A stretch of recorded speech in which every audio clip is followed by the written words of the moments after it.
What you gonna do if they come for you? Bob Marley. Thank God for Bob Marley. He could sing. Anyway, we talking about jail, prison life, working in the jail, working in the jail. So you want the easiest job in nursing? Clink cling, lock up, throw away the keys, and now you, the nurse, has to go in there. We're gonna discuss it. Stay tuned.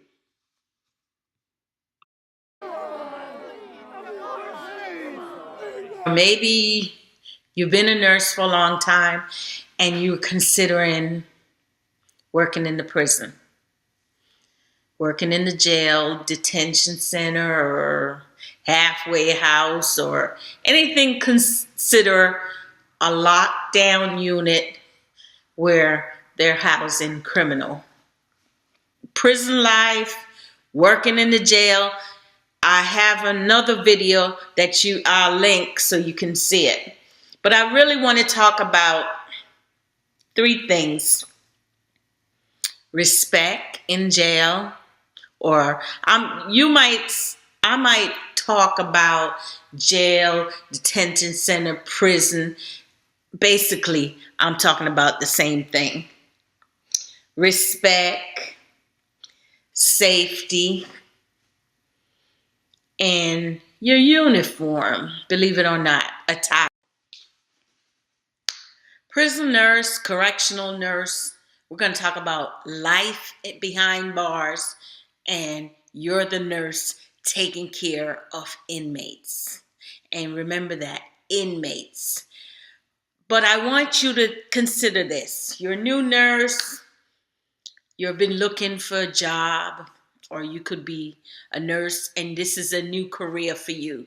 Yes, you still will use your nursing skill, but it takes a special kind of skill to keep yourself, to deal with patients, because that's what I call them, patients that are very manipulative. They have all the time in the world to use it against you. So I want to keep you safe.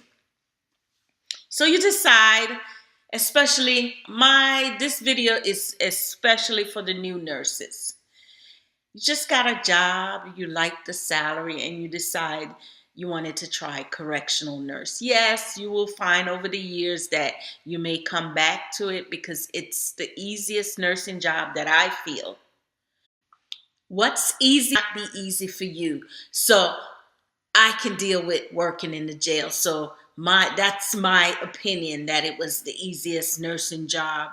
And I have a history of being a nurse for coming on 31 years now.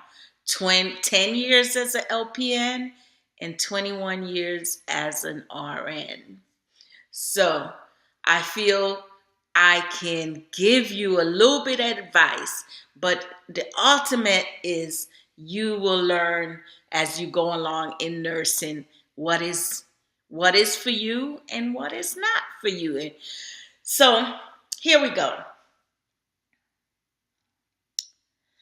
I thought about, when I go into the jail, yes, or the prison, you have to think that, ladies and guys, this is a jail. This is a locked up unit. This is not a social gathering. This is not a place you're going to come in and you have rules that you need to follow. And you're not the boss right now. You're taking the how should I say it? The officer. You're going to listen to the officer. Most of the jails or the prison that I work, what I find over the years, the city, if it's a city in Pennsylvania, Philadelphia prison system, it used to be owned by the city of Philadelphia. And that's what I find, that most of the jails now, the city doesn't want to own it, so they get companies that monitor, or company that run, I should say, they run the medical. In other words, they hire nurses, they hire doctors, they hire techs. All the medical staff come in from this particular company, and they have a lot of big managing company that manage the jails. And some of them give you the same benefit, may not be as good as the federal benefit or good as what the city may have given you, but it's equivalent. Why do I say it is an easy job? The patients, they have infirmary, yes, where the sicker patient is, and it's just a small unit. Not many nurse gets to work there because they don't need a lot of nurse. What they need mostly from the nurses is pill call, medication call, and believe me or not, I could tell you some stories. I used to work at the Philadelphia prison system, and it's huge. When they shut down Holmesburg, they build CFCF. The detention center is still there. I never really work with the kids, so I work with the big guys. I work at PIC, and it was female and male. I'll tell you my preference, where I like to place myself. Respect goes both ways, right? But you're dealing with inmates, but you're also dealing with officers. Be careful who you disrespect. And I'm going to say it again. Be careful who you disrespect. Nothing they can say to me. I can come back. I can go back to the Philadelphia prison system, Miss Foster. Well, I address every inmate. They said you address them by their number, know the number. I don't have time to look at the number to see. Yeah, I look at the number when I'm doing medication, but I don't remember the number. But if I have their chart, I will say, Mr. John, Mrs. Jones. That's how I address the inmate. I also give respect to the officer because he's going to protect me.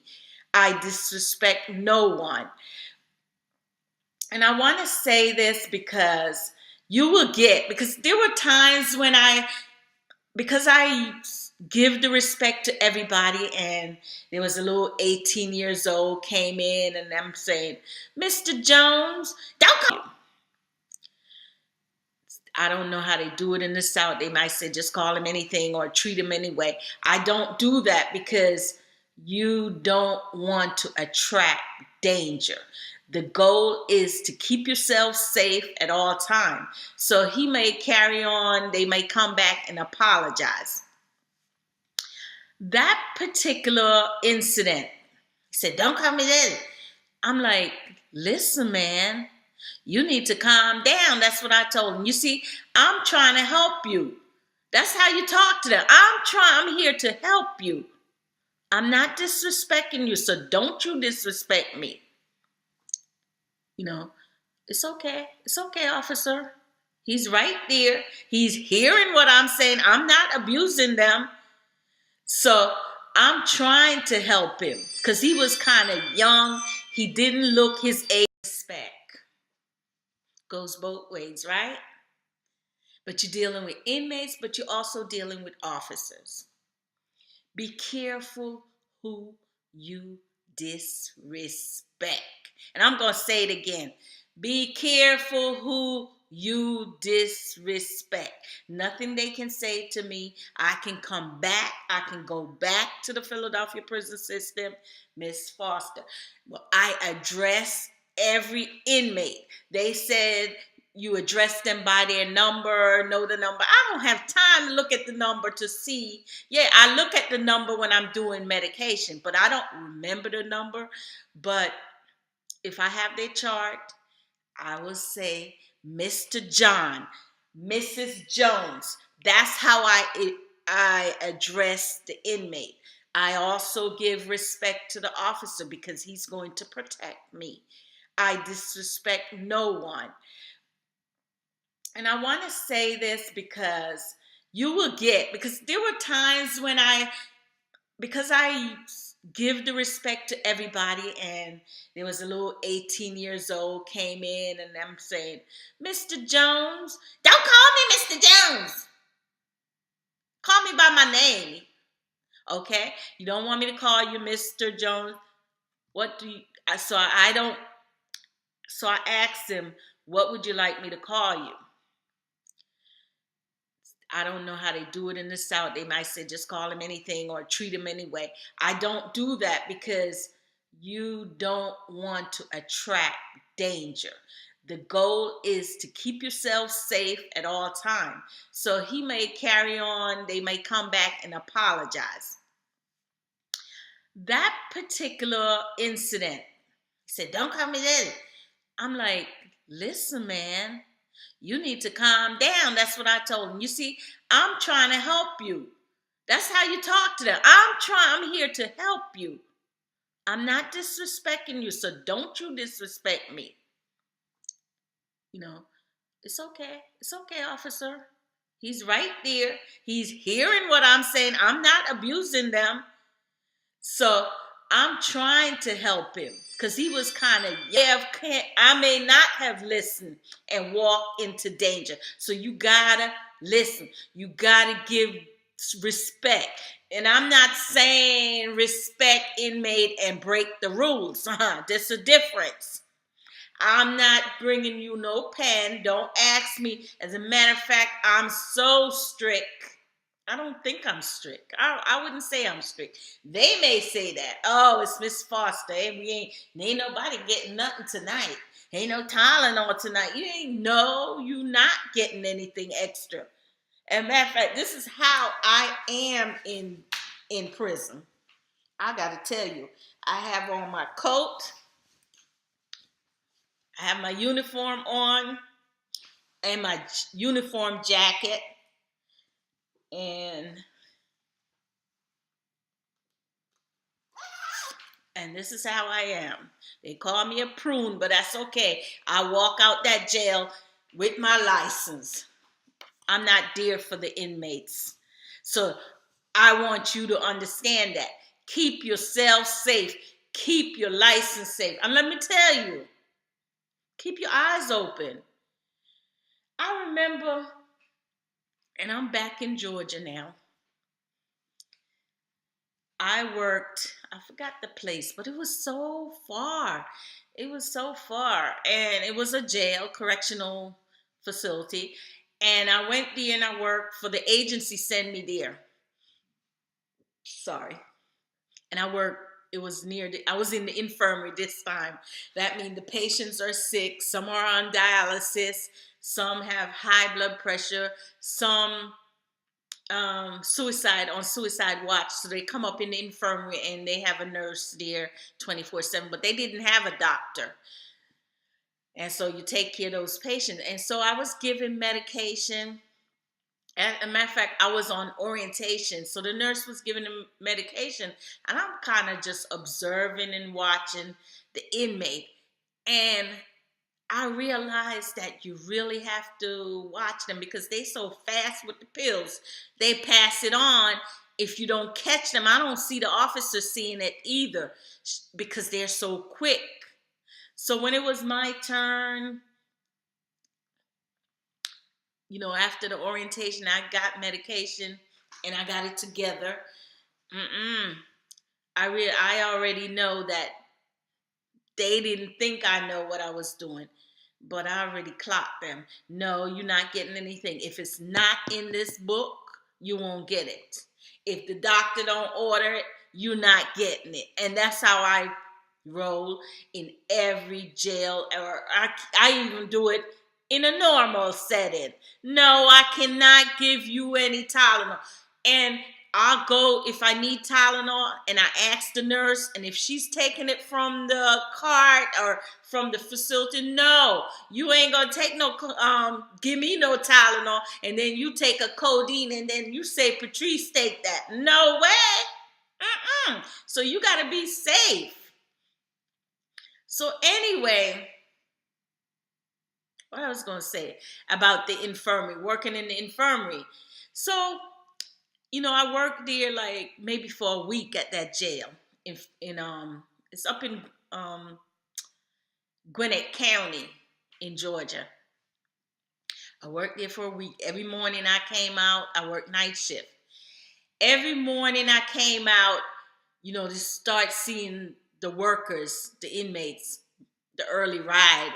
They come out early and they were sweeping the front of the building, and they were next to my car. I don't know if they were next to my car, but I think they all worked together, but I didn't notice anything. It wasn't dawning on me that something was ready to go down with my car.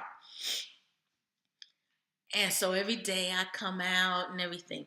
Then about a week after, I keep going to the job, and my car trunk just couldn't, it just keep popping up. And I would just get out and I would shut it, and it keep popping up. Finally, I took it to, because when I get to the car, I noticed they start sweeping. And it still didn't dawn on me what was going to take place, what they were doing, what they were envisioned for my car. I don't know.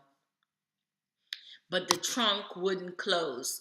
And so I took it to the Acura dealer, and they said, somebody had tampered with the trunk. I said, oh, Lord Jesus. I called the agency. I said, hey, I'm not coming back to that jail anymore. You got people in the tower. You got officer in the tower. Isn't he watching?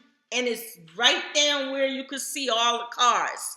But these people are so slick, so manipulative. They sweeping when you come out. Oh, good morning, Miss Foster. But in between, they trying to get in my car. Before you know it, I might have carried home an inmate. Could you imagine that? I never went back to that job. Never. And that was the worst experience I had working in the jail. And that was in Georgia. I've heard situation, nothing like that in Philadelphia. I don't know because they're more advanced or what. But this was like a scary experience for me. And I just say I didn't want to go back into the jail system. Of course, I went back in because I've worked in Clayton County. I liked it that. I was the supervisor there. And the officers, they got it together. Anyway, so don't disrespect. You got to be careful who you disrespect. Prison, you got to be cautious. Safety should be your number one priority. When I did that video, Prison Nurse, your dream hot spot. Don't go there looking for any inmates, and that's all I have to tell you. There's a lot of, it's true. Love After Locked Up, that show, it's reality. It's the truth. Only thing, those people are out. But there's nurses that go in there and hooked up with those guys. Don't do it. Don't do it. Save your job.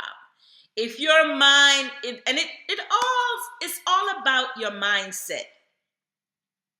And I don't want to say you're a weak-minded person, but the inmate know it. I don't know if you watch El Chapo. I was watching that on Netflix. I'm so excited. I got Netflix now, and I've been watching it thanks to Monique. And El Chapo, while he was locked up, the officer told this new officer, do not open your mouth, do not talk to him. And this guy ended up, El Chapo, probably looked at him and said, oh, something about him. And he said, oh, how's your mom? And he said his mom, something was wrong with his mom. And before you know it, the man got him, oh, I want to write you, can you bring me a pen? Because I want to write you something for your mom. His mom is dead. But that was a sore spot for him. And El Chapo was able to, I'm sorry, spoiler alert if you've never watched it on Netflix, I apologize. El Chapo was able to infiltrate this guy, in other words, soften him up so he could bring more stuff for him. And in return, he reward him every day. Every day. I have worked and I'm working with the nurse and I don't see the nurse. Next thing I hear the rumors. They all, do whatever they want because they're in charge. They're your boss. So we work night shift. And she was, this guy used to come a lot down, but I didn't take it as nothing. He's always got, when they have, oh, my chest pain, and they come down, whatever. When they have chest pain, they have to come down. You have to check them out because you don't want nothing to happen. But stay tuned for part 2.